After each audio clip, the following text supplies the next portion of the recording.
Okay. Sounds good.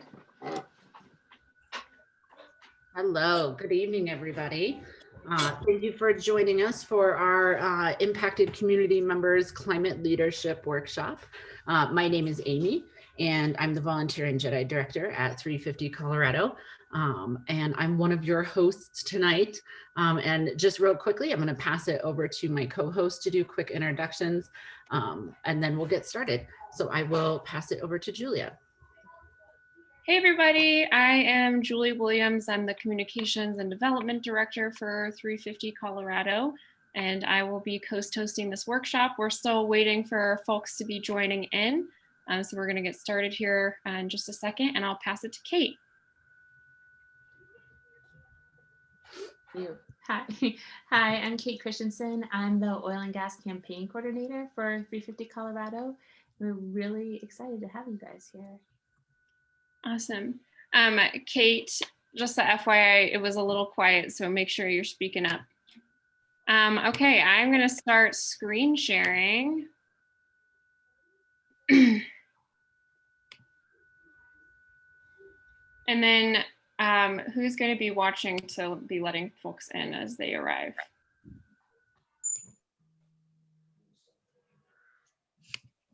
Okay.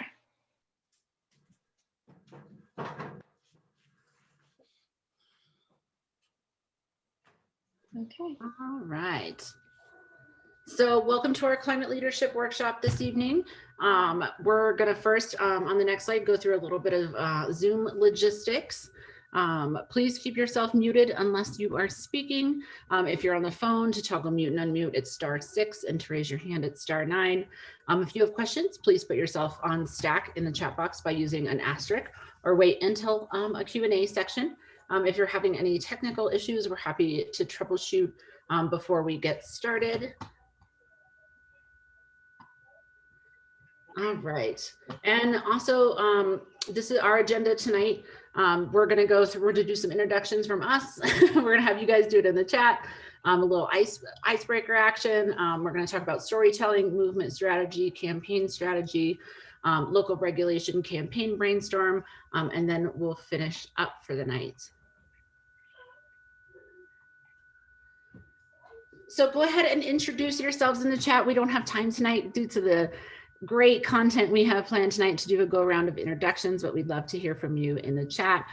Name, pronouns, why you are here, and what do you hope to get out of this training. But before we begin tonight, I would like to invite everyone to acknowledge the land that you are on as we begin this session and important work. I would like to acknowledge that I am on the traditional land of the Ute, Cheyenne, and Arapaho tribes, and honor with gratitude the land itself. When we talk about land, land is part of who we are. It's a mixture of our blood, our past, our current, and our future. We carry our ancestors in us, and they're around us, as you all do. Today, Indigenous people continue to protect and remain in relationship with these relatives, and will do so until the end of time. It is vital to honor these beginnings and recognize the ongoing dedication and importance of Indigenous culture within our communities and within the land that we gather, live, learn, and work on. It's important to understand the longstanding history that has brought you to reside on the land and to seek to understand your place within that history. Land acknowledgements do not exist in a past tense or historical context, as colonialism is a current and ongoing process, and we need to build our mindfulness of our present participation.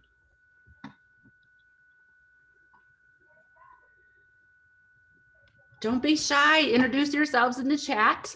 If you go down to the bottom and click on the little chat icon, it'll pull up your chat. So just share, your name and anything you'd like, about why you're here and what you hope to get out of this training, so that we can get to know each other a little bit.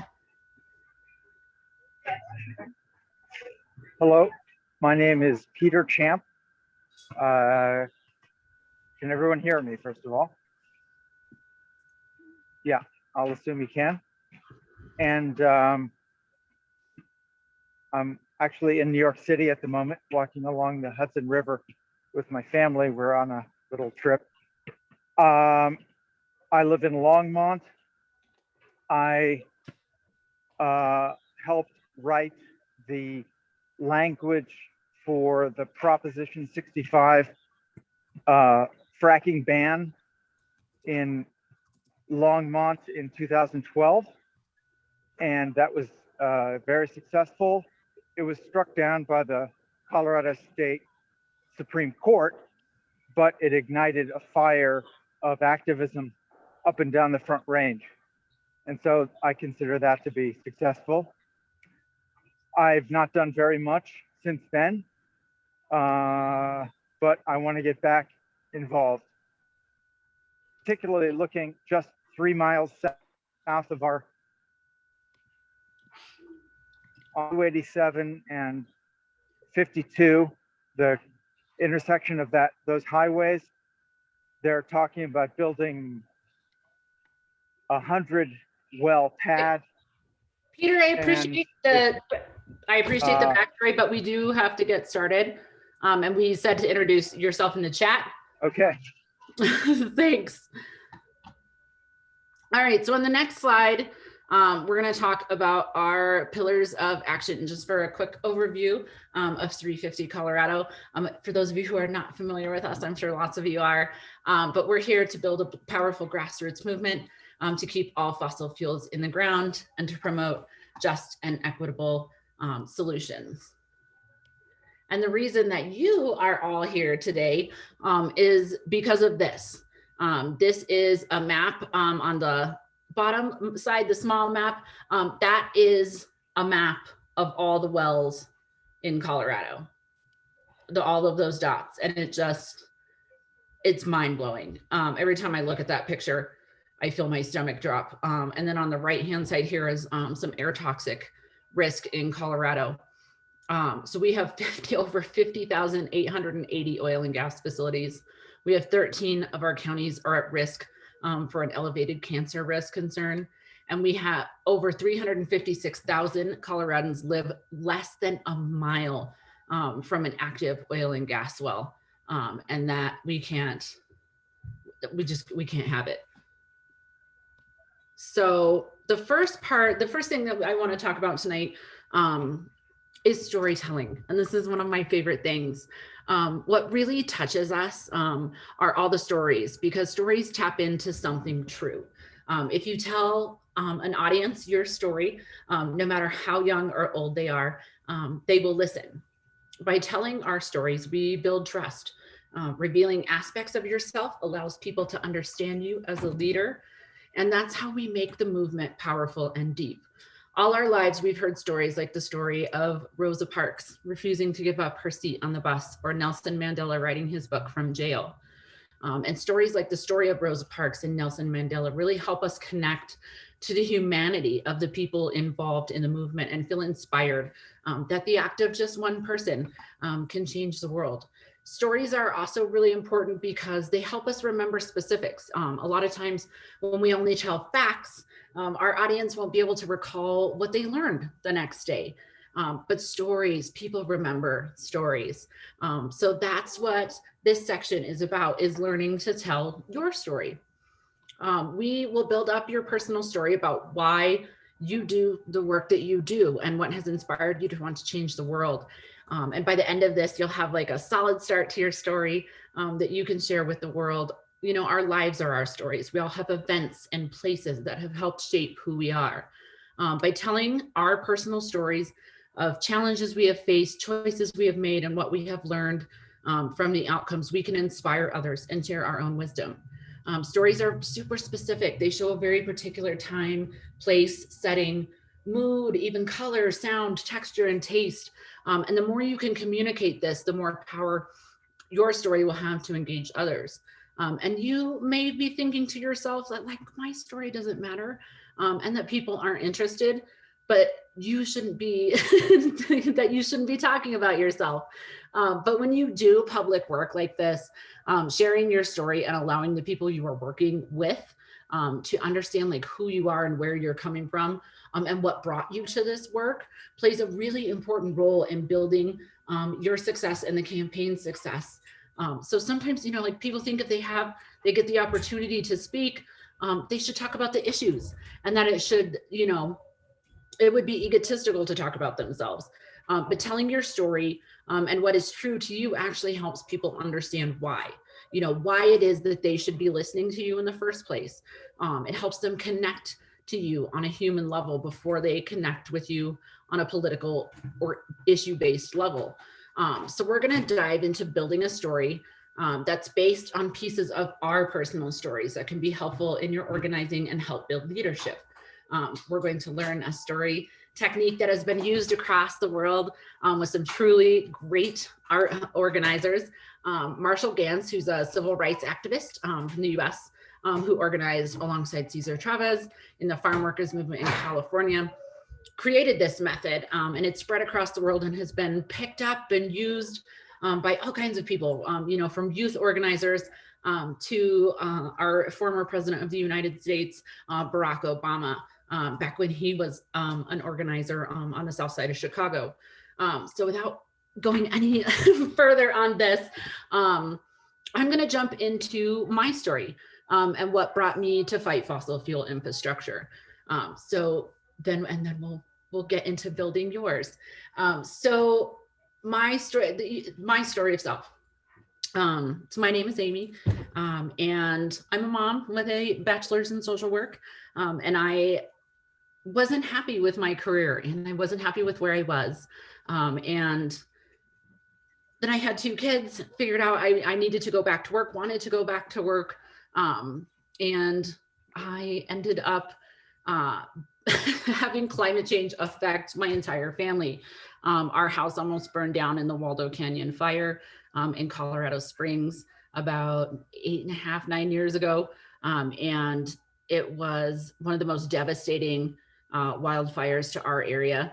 Certainly destroyed, you know, I'm trying to picture it in my head. It's just the whole mountainside, our whole view of the mountains in Colorado Springs was just charred.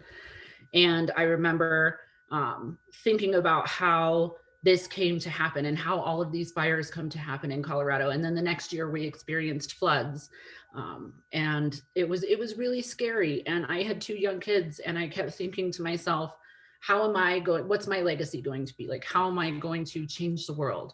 And then I got inspired by 350. I read Bill McKibben's book, Oil and Honey, and it just like a light bulb went on over my head. And I was like, okay, like this is what I need. This is what I meant to do.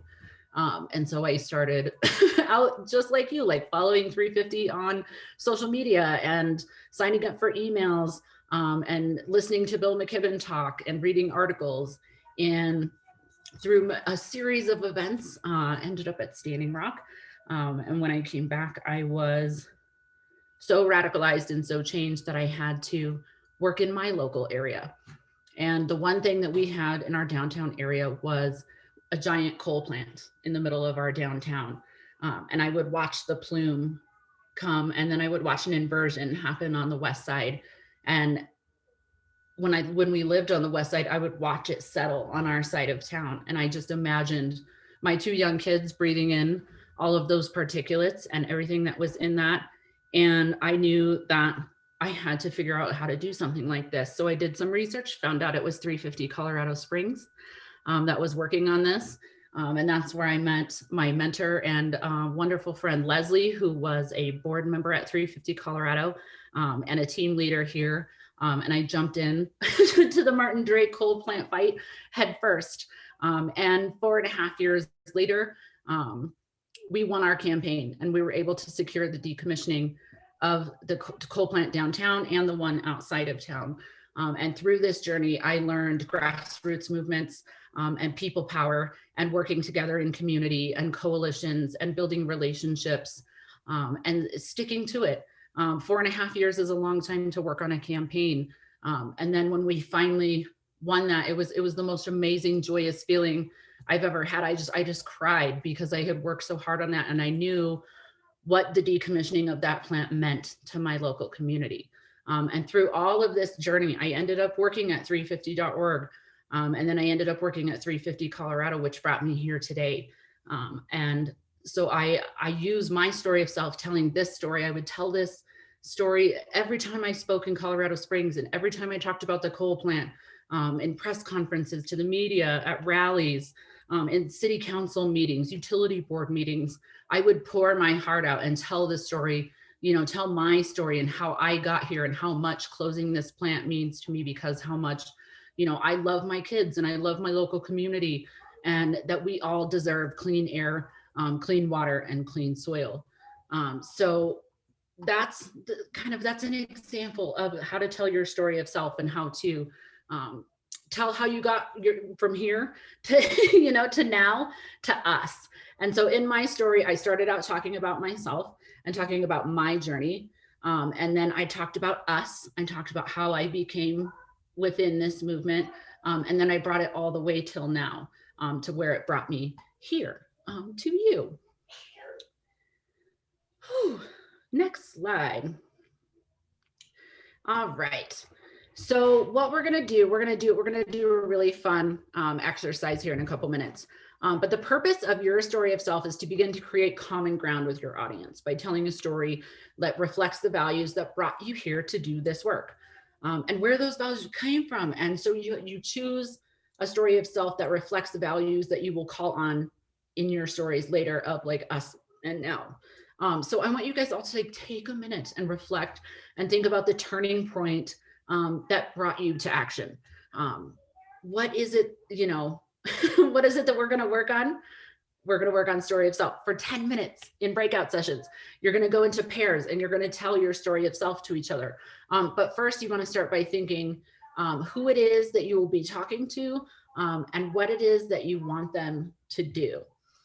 So this kind of goes back to strategy. Like, what are you asking people to do?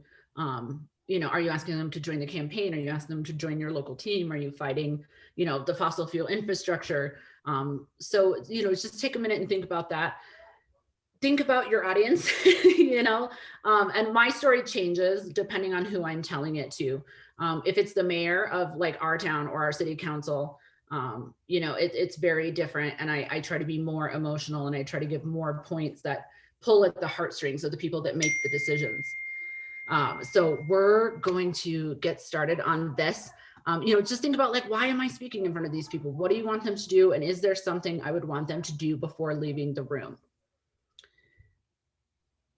So with that, on the next slide, we just have a lovely little graphic where you're going to be magically whisked away into some pair shares, and for 10 minutes total. And each person, you know, split it up and make sure each person gets to tell their story of self, and then a little bit of feedback.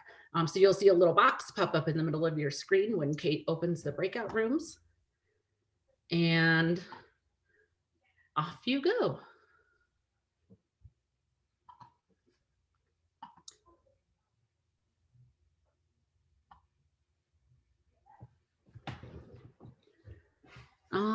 I think we have, in room 2, it looks like we only have one person in there. Let's see. Does one of us want to pop in there? I'm just going to resend the Zoom link to everybody just in case, to like remind them that this is happening right now. So I was doing that on my phone. So if somebody wants to pop into a breakout room. Kate, you're on mute. I don't think you can pop into a breakout room. Oh. Yeah, she can. Oh, she went in there? Okay. Yeah, okay. Okay.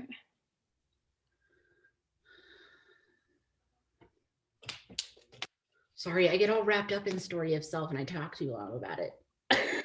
Okay. I like that topic. Oh my God. You know who just fucking emailed me? Ooh. Ruthie Rockwell, and was like, I can't find the Zoom link.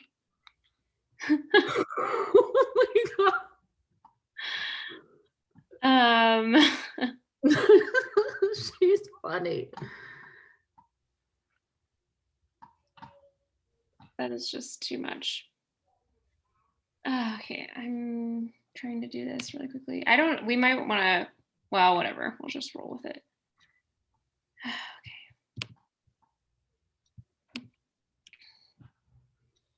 Okay.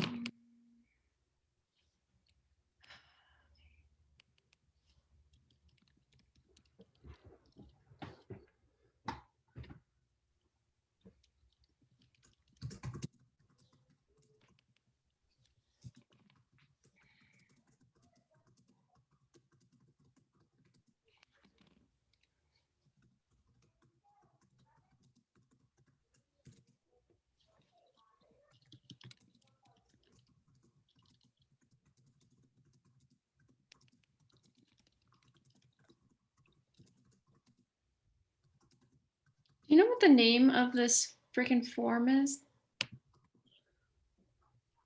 Oh, do you want the back end? Yeah. I have it open.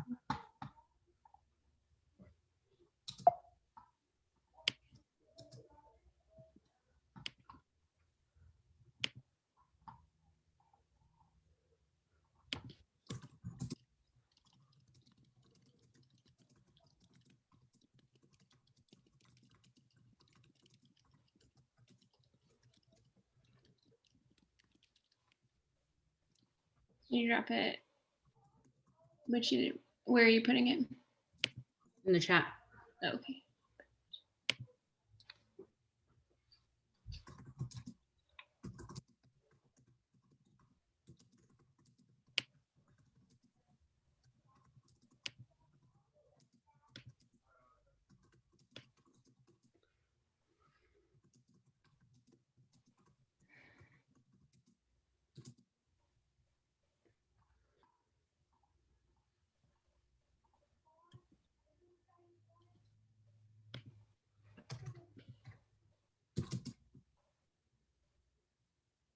That dude just totally bailed. Who did? That guy, Peter. Oh, that was so rude. Like, white men, like, I swear to God, like, I am not in the mood. Every time. They just take up so much space.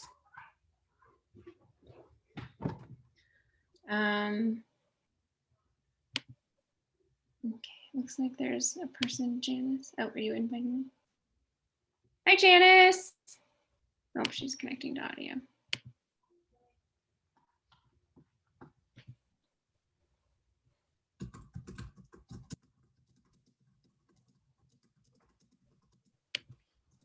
Hey, Janice, can you hear us? Yeah, I can. I am so sorry. No, you're fine. Folks are just in breakout rooms for a couple of more minutes here, working on their story of self. So we'll send you the slides afterwards so you can get totally caught up. But basically, what you missed so far is just that we were covering why it's super important to use your personal story like as the basis for all of your organizing, because it's a way to connect with other folks in your community. You'll be using it during any public comment or testimony or letters to the editors or anything that you're writing. And it's a great way to also connect with folks who may like be on opposite ends of the political spectrum, because you can unify, through shared experiences. And so we were just talking about how there's like 3 main parts of a story of self. That's like the story of self primarily, which is like how you got involved with this, how you're being personally impacted, sort of what brought you here. And then your story of us is like how you connect that to the person that you're talking to. So if you're talking to another neighbor from your community, you can say, we both live here, we're both experiencing these sort of things. And then the story of now is making sure that you end it with like a really clear call to action. So whether it's like join the campaign or sign a petition or come testify at a city council hearing, like those are the 3 main components. So I don't know if you're interested, you're welcome to like start brainstorming sort of what your story of self would look like for you, or you can sort of share with me. Folks are going to be coming back to us in about 2 minutes here. So it's up to you whether you want to brainstorm on your own or whether you want to share with us. Oh, that's awfully sweet. Well, I'm going to let you finish what you're doing. You were very sweet to bring me up to speed. And yeah, and then I'll just jump right in. No worries. We're happy to have you. Thank you so much, Julia. Yeah, of course. Where are you from, Janice? I'm in Erie, the fracking capital of Colorado. Yeah, yes. Which part of Erie are you from? Are you near any particular site? Well, I'm right on right off of County Line Road, so I'm just on the cusp of Boulder County. So luckily, there's nothing probably within 2,000 feet, but I know that there is a well nearby. I just haven't looked at the map recently. Yeah. It all just seems too close. And, until recently, I knew nothing about it.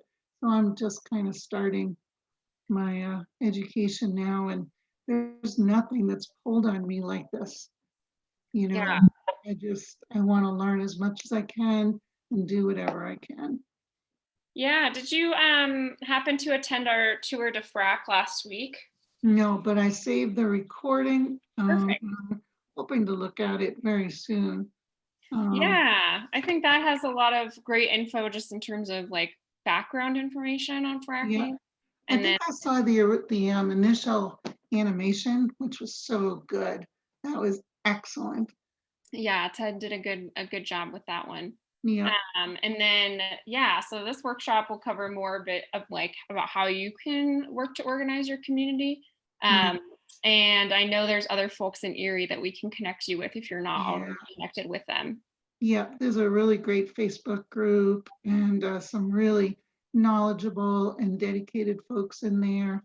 And it just seems like people have been fighting for so long, and there's so much money in opposition that's, resisting the change, but we just have to keep trying. I went to post some information on the Erie Facebook page as well as the Nextdoor page, and they were taken down. I Hmm, just hmm, the dark force is very strong here. interesting. Yeah, Well, hopefully we can help you out a bit. yeah, I think so. Anything is going to help because I basically know nothing. So, Hmm. Hey, Amy, Yes. if we're gonna have time for sharing, because we're Oh, already close them. running over, so should I just delete that slide? Yeah. And then I'll close the rooms now. where are you guys located?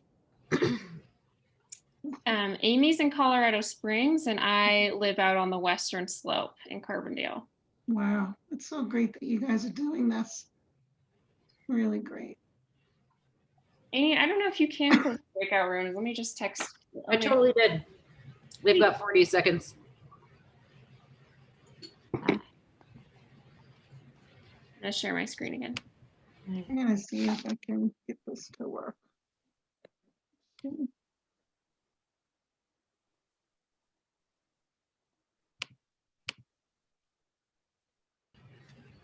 All right. I hope everyone had fun in their breakout sessions, talking about your story of self. And today we won't have time to like fully develop your story of us and story of now, but please take time to do so on your own once you are off this workshop. I mean, you can write your whole speech. The ability to clearly connect with your audience and connect your experience is one of the essential skills that we need to have as we fight to make our world safer, more prosperous, and just. So remember that your personal story is unique, but it will have elements and values that are far-reaching and will resonate with your audience. You can help make that connection clearer by connecting your story to the shared experience and values of your group, and ultimately to show everyone how joining you and taking action to create a better future for all of us is the way to go. So we'll, on the next slide, we're gonna watch a really quick video on theory of change. A theory of change is a specific type of methodology for planning, participation, and evaluation that is used in companies, philanthropy, nonprofits, and government sectors to promote social change. A theory of change defines long-term goals and then maps backward to identify necessary preconditions. So this is an example. This is the 350.org theory of change from years ago when I first got involved. So we'll check that out.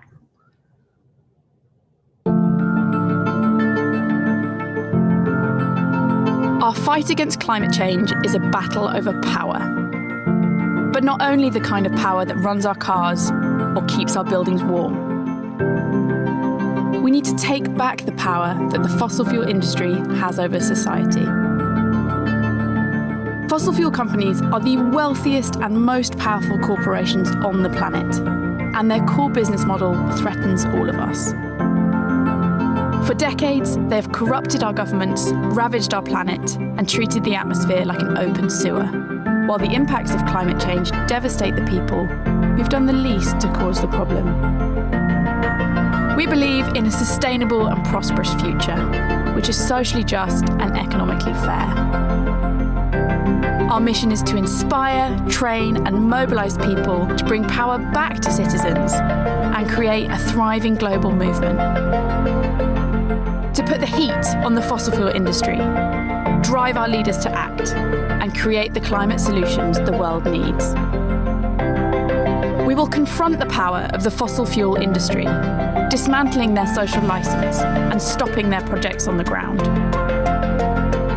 We will also continue to work locally with communities affected, supporting those responding to climate disasters and working to promote investment towards community-based sustainable initiatives and renewable energy projects. We will keep targeting and pressuring local and national governments to take action on reducing emissions. But we need everybody. No matter where you live, there are ways to plug in.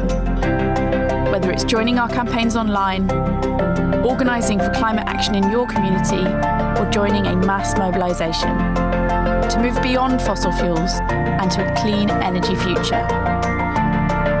There's room for everyone in this growing movement. Together, we can create a new kind of power. Join us.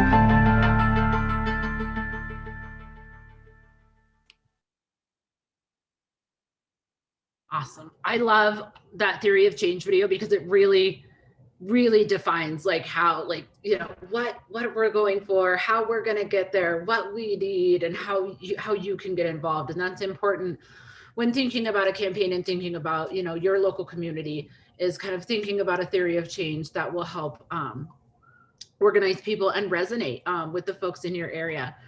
So just really quickly to talk about, you know, leadership when you're running a local grassroots group or a campaign. Leadership is taking the responsibility for enabling others to achieve common purpose in the face of uncertainty. And there are endless roles to play in organizing. And the people in this room all represent different kinds of skills and passions. And what every campaign needs and is built on is leadership. But what does it mean to be a leader?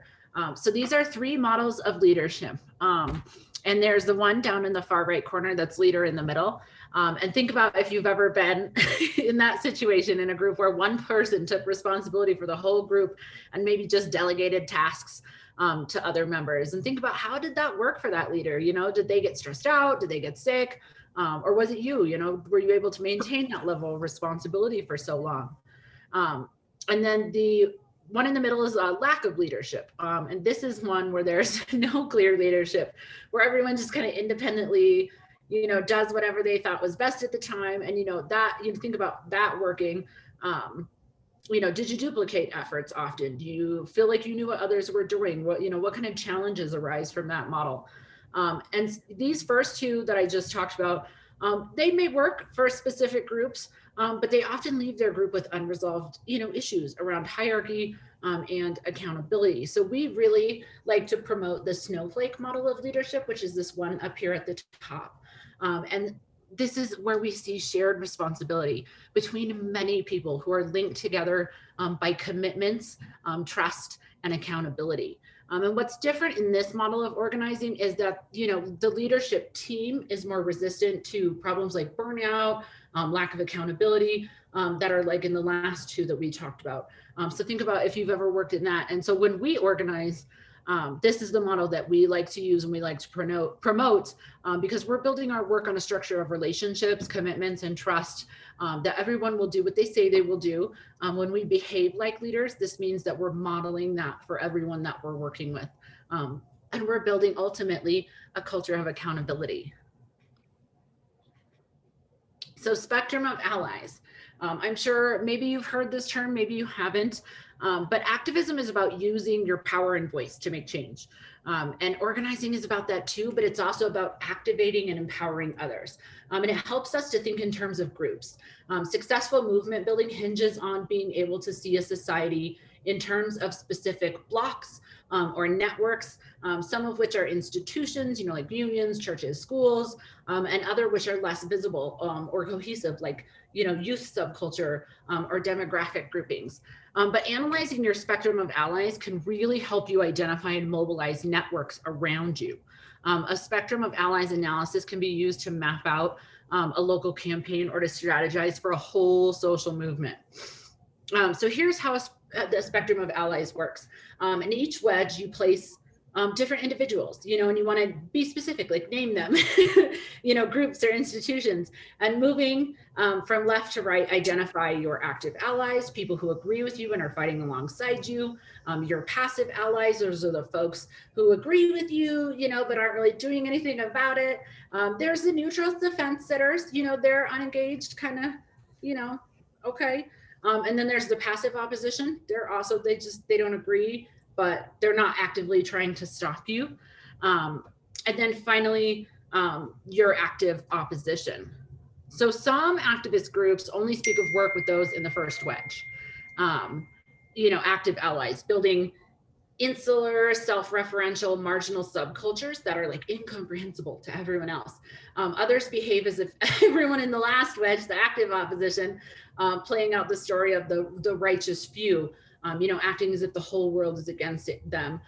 But movements win not by overpowering their active opposition, but by shifting the support out from underneath them.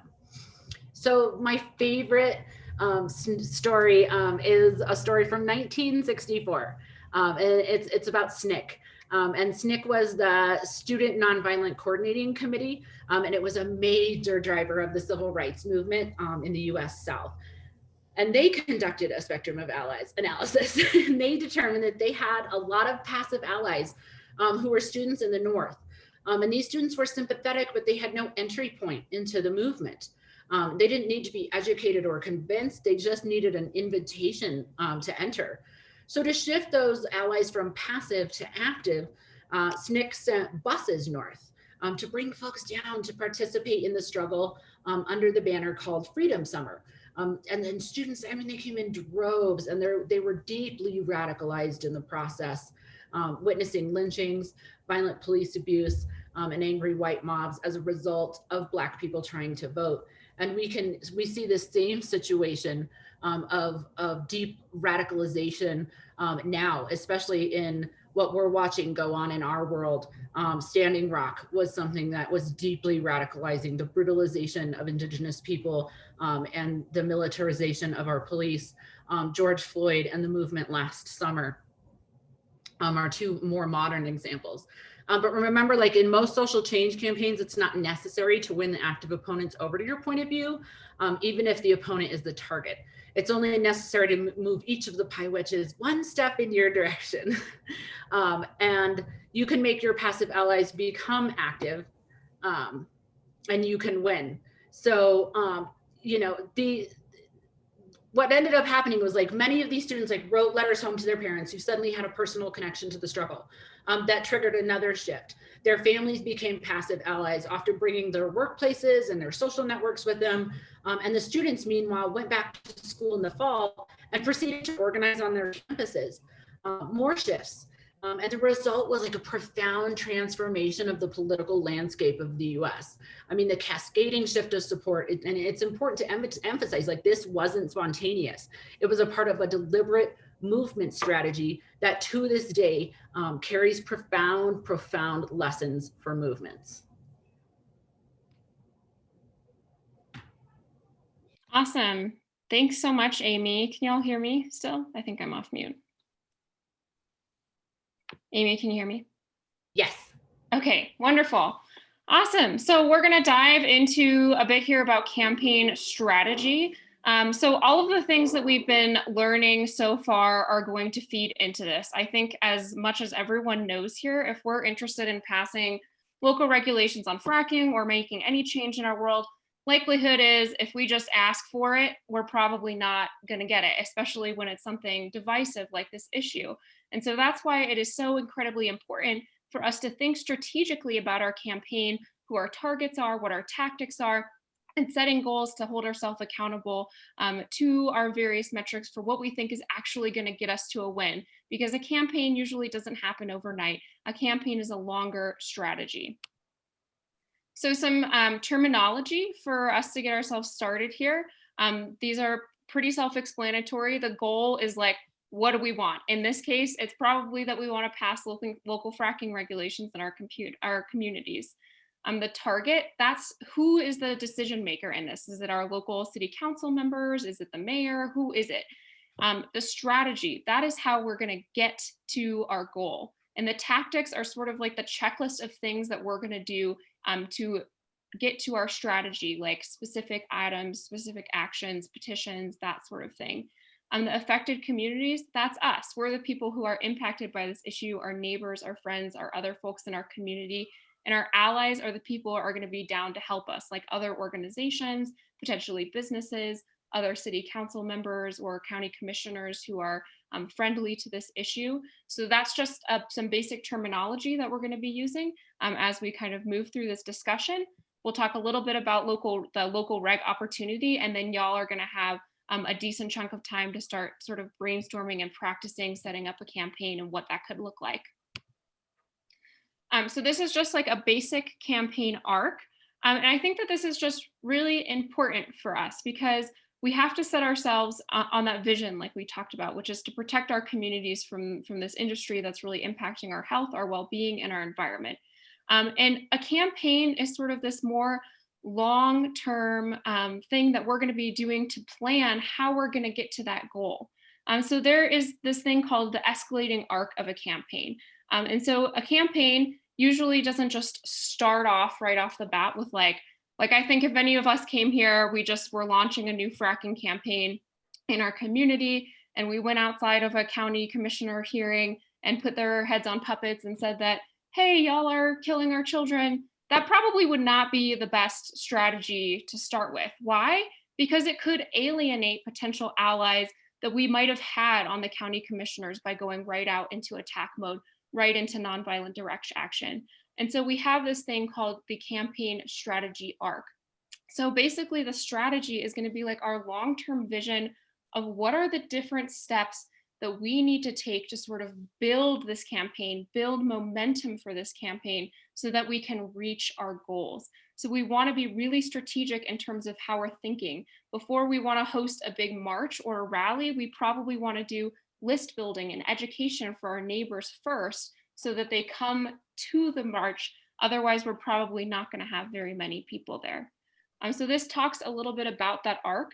The first thing that we're going to do and what y'all will be practicing doing is setting goals this evening. And so that's definitely the first step. And you want to be intentional about that. It's not something you just want to do overnight. You want to make sure that they're actually goals that are going to be good for your campaign.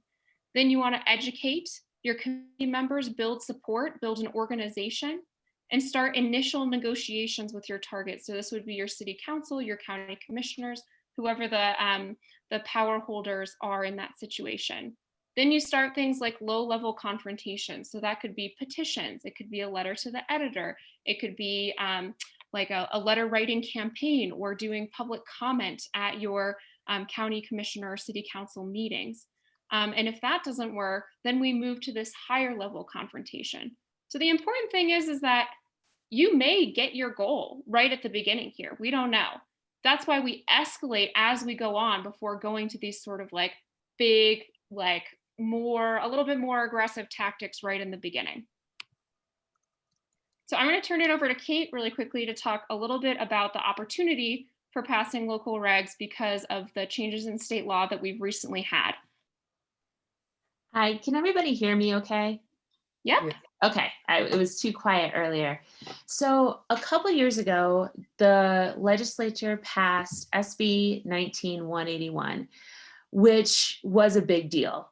Some of that was a big deal was really small. It was a word. It changed the mission of the Colorado Oil and Gas Commission from fostering oil and gas development to regulating oil and gas development. And we'll talk a little bit more about why that's a huge deal.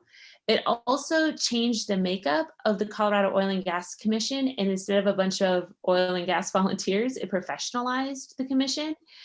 And it made the state regulations the floor, not the ceiling.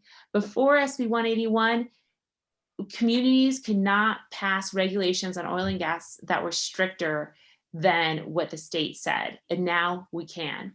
And this is the first time, it's only been 2 years, it's the first time that health and safety and the environment were a priority, and that's the law. So this is a little bit deeper into that.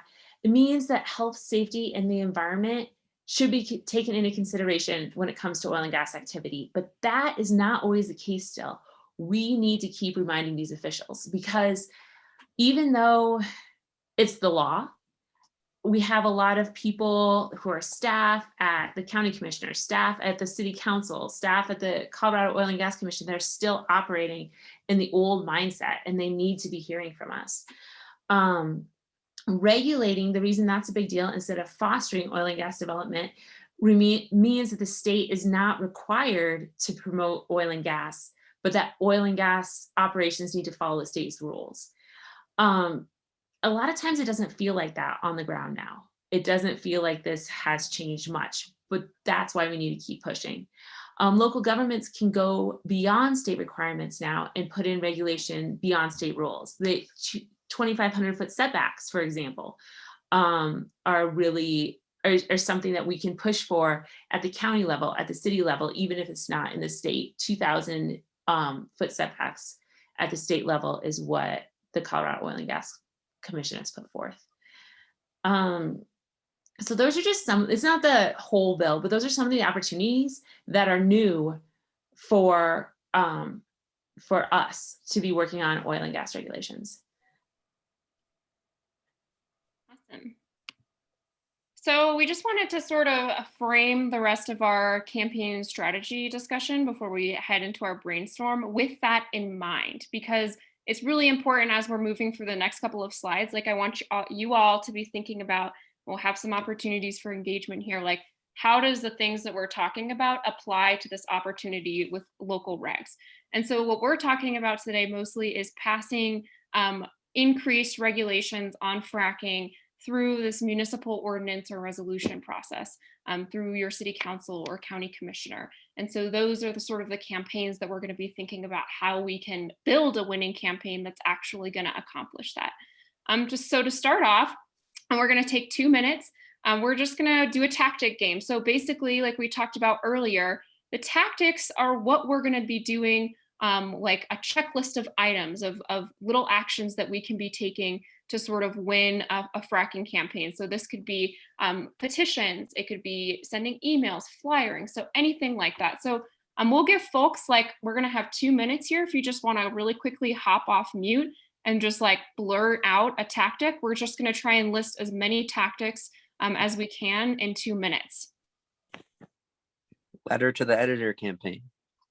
Perfect. Gathering data. Gathering data, perfect. Talking to neighbors. Yeah, talking to your neighbors. Public comment. Public comment, that's a good one. Becoming aware of which city council members are against fracking and which are for. Research into your city council members, that's crucial. Well, I think education is really important, but I'm not quite sure how one goes about it, because people seem to have their minds made up. But I do think education, and one way it's been done in our community is to have experts from all over the country come and speak in a forum. Yeah, experts. And I think you hit on another good one, just events in general, educational events, whether it's a webinar or expert coming to speak. All of those things are great. Let's do a couple more. Social media outreach. Social media, that's an awesome one.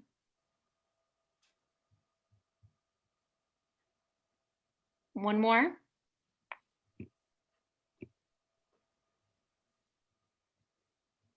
Cool. So I think one of the reasons that I really like this game is because it's really easy when we're like trying to brainstorm a campaign to get really overwhelmed and be like, oh my gosh, I have to plan a whole campaign. And like bringing ourselves back to these tactics makes it a lot easier for us to think about like, okay, these are reasonable things that like as a person I can do, or I could get my neighbor to do, or a friend or a family member to help us sort of meet these goals. And so it's really important for us to like, when we're getting overwhelmed, to like think back about the tactics and like just start sort of checking those off, because those are going to inherently start getting you closer to the goals that you've set for yourself. So we talked about this a little bit earlier about what kind of tactics should we be using at the beginning of a campaign versus the end of the campaign. Now, again, like all of this is going to be a little bit individualized based off of the region that you're organizing on. You may be in an area that is like really educated on fracking, really against fracking. It's going to be really easy to potentially to pass a local reg, or you may be in an area that's like pretty heavily the other direction. And so some of that is also going to inform your strategies and your tactics a little bit as well. But in the beginning, you know, definitely these educational tactics, we need to build our base first. So that way we have this like massive movement of support, even if it's just, you know, 20 or 30 of us coming to our city council asking for these changes, is going to be a lot more powerful than just one of us. And so that's why the base building, the education at the beginning is so important. People said film screenings, speaking events, flyering, talking, having conversations on social media, on Nextdoor. All of those are great things to be doing at the beginning. Then, as we build our bigger base, we can mobilize. We can start having some rallies, some meetings, bringing people to testify at city council meetings. And as we escalate, as we're building this power, we have more power as stakeholders to come and say, we want a meeting with our city council members. We want to make our demands. And that way you have the power of that movement behind you. And then that's when we kind of get into this weird area, is like, if they say yes, if they're behind you, you know, your strategies are going to be building up support for them to make this decision and showing that there's support from the community. If they're really against you, your tactics are going to be slightly different. You're probably going to go slightly more into the attack mode because they haven't met your demands. They're not listening to you. And so your tactics are going to be maybe more like calling them out on in letters to the editor or op-eds, and maybe organizing like some nonviolent direct action. But it's important for us to like try and build relationships with the decision makers and make the ask in like as friendly of a way as possible, because if they say no, that sets us up for a whole range of other tactics that is based off of the fact that they are not listening to the community. If you go straight for those tactics without making that ask, then they'll always say, oh, well, you should have just asked us. So that's why it's important to sort of do that relationship building and meet with them and try and make those demands in a more personable way first, instead of just going right into attack mode. So just like we talked about earlier, every campaign has to have a clear target. So like, it's not going to make a difference if we're rallying all of this public support for some person on our city staff who has no decision-making power in terms of whether we can pass local regs or not. So it's really important for us to identify who those folks are so that we can be directing our energy in the most efficient way possible towards them.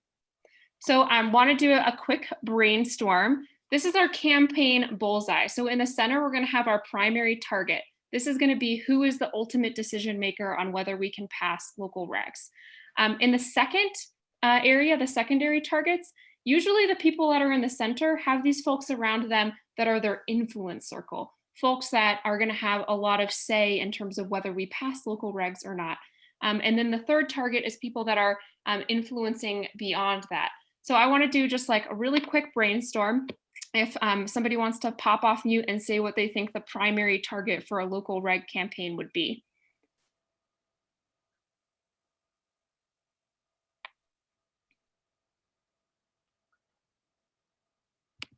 Well, county commissioners.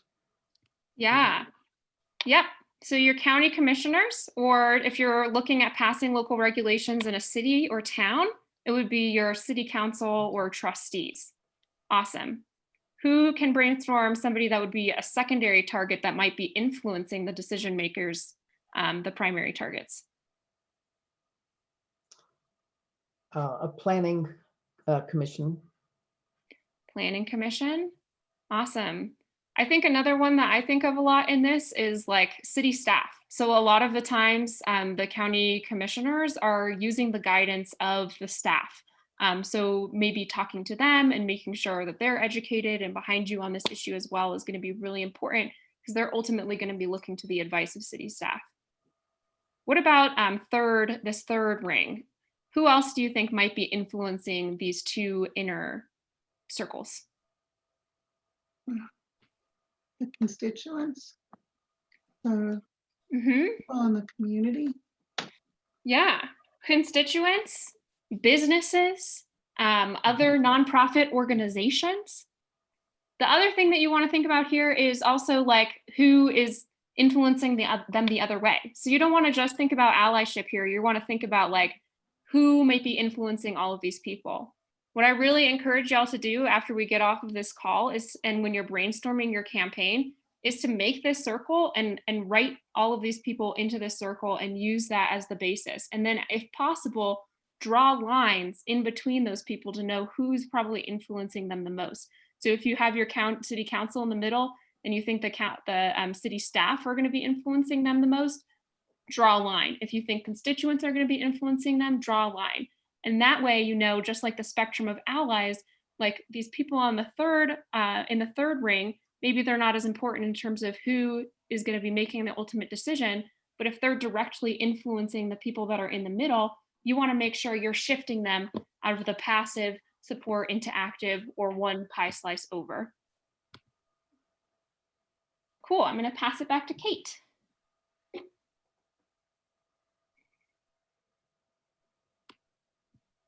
Hi. Okay. So based on SB 181 and these and all the stuff we've been talking about with campaign strategy, we've created a toolkit for people to take this campaign to the local communities.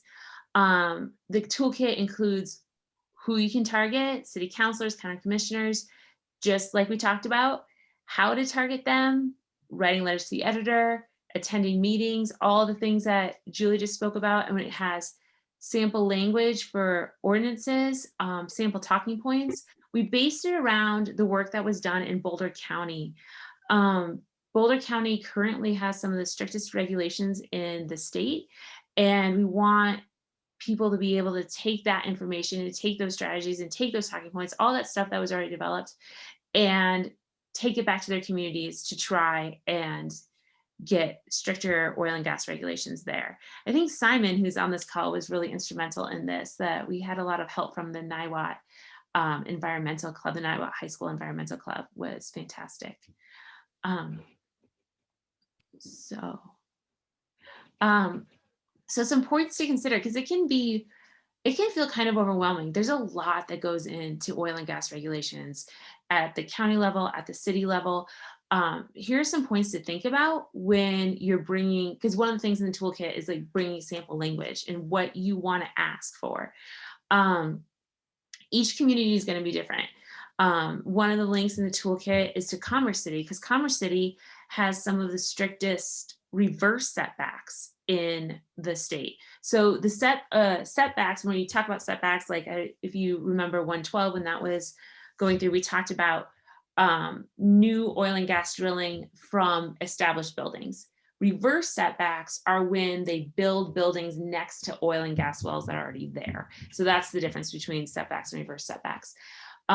Boulder County regulations doesn't have a lot about reverse setbacks. So it's good to look at different communities and what each community needs. If there's a lot of development, you're really going to want to think about reverse setbacks as well as greater setbacks. It's really important to think about exceptions. Regulators love, oil and gas loves it when you put in exceptions. Like we have 2,000 foot setbacks, except when we can't do it, except when it costs too much, except when this, except when that. And they're always going to use the exceptions. No exceptions for the setbacks. Something else we can do now with SB 181 is impose fees and fines. In Boulder County, we've been working on getting a fracking ban. We haven't, I know Peter, who was on this call, worked on the Longmont fracking ban, which is still in court right now. We haven't, we don't have a ban, a local ban on fracking in Colorado right now. We can still be working on it. Working on regulations doesn't mean we aren't also working on bans, but if you get good enough regulations, you can push some oil and gas away, and having really good fees and fines and making them pay for everything is a really good way to deter drilling in your area. Another thing to think about, this is also money, is the bonding issue, making sure that oil and gas companies have enough money to drill in your area is really important. Boulder County regulations did a really nice job with this, with checking the financial solvency of oil and gas companies before approving permits. Like that kind of stuff is something to be thinking about. Continuous air monitoring. Broomfield's doing this right now with Boulder Air. It's super important, and asking for oil and gas companies to pay for their own continuous air monitoring is huge. You may or may not get it. They might try and offer you something less than the continuous air monitoring, but it's something that's super important for our health and safety to fight for. And that's the thing, is it all comes down to what SB 181 put into law, which is they have to take care of health, safety, and the environment. A lot of these ideas can be huge lifts, but they're worth advocating for. Let's see. So I wanted to talk about the Crestone CDP a little bit, because I hedge this because I don't know that this is officially dead, but right now it is. It's a giant fracking pad that was planned for Boulder County open space. It would have been the largest fracking site in the state with 140 wells, 3 miles from Niwot High School. And I linked to the video. I don't think we're going to watch the video, but it's linked in the slides and in the toolkit. Niwot High School Environmental Club got involved and made a very cool video, just directed right at the county commissioners. And the permits lapsed. And there's also, the county had been fighting this fracking pad for a long time. The permits lapsed and they haven't refiled for the permits. And so far, I mean, I feel like we always have to be watching, but so far they haven't. And now they have to go through the brand new process that Boulder County just put into place, which requires all the things we just talked about, looking at financial assurances, having community meetings, all the things that are in Article 12 that would be pretty onerous for oil and gas companies to deal with. So that's kind of the goal of stricter regulations. If we haven't got a ban yet, we're still going to keep working on it, but getting really good regulations that make it so oil and gas companies really don't want to drill in your area is our goal with these. Awesome. So I'm going to pop out of the slides really quickly because I'm going to drop something in the chat and I just want folks to know what it is.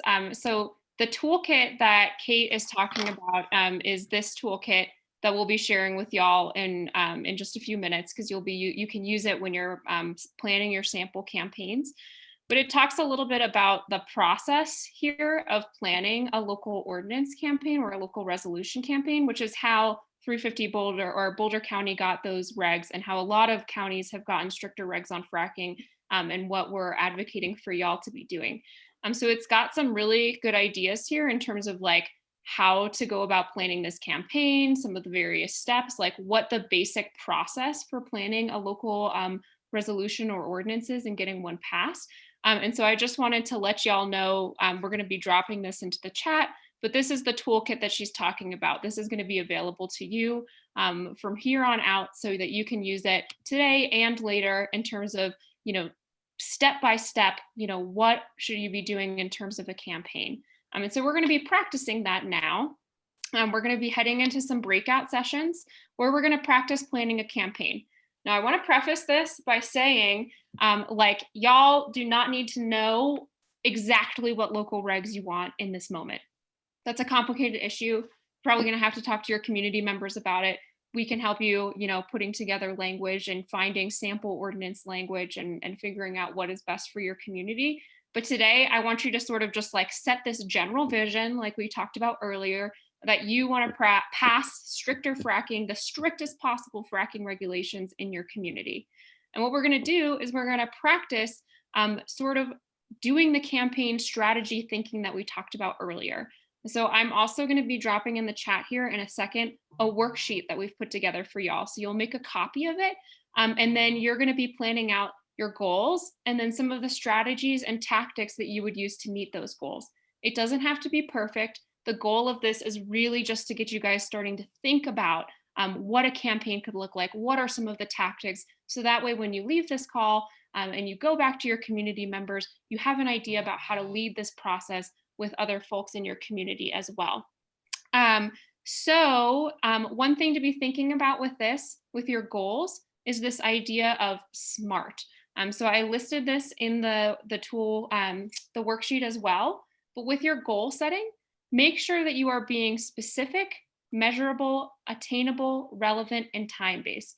This means that your goal should probably not be, I want to stop fracking, because that isn't specific, it isn't measurable, it's probably not attainable in this context, and it's not time-based. A better goal to sort of meet your vision of passing local fracking regs would be something along the lines of, I want to engage 100 community members in testifying at city council hearings by December 31st of 2020. So setting those really specific and measurable goals for yourself are super important because they help hold you accountable in your campaign planning process. And that way you know that your strategies and your tactics are getting you to that specific goal instead of just being sort of these things that you're doing ad hoc and might not get you to your goal as fast.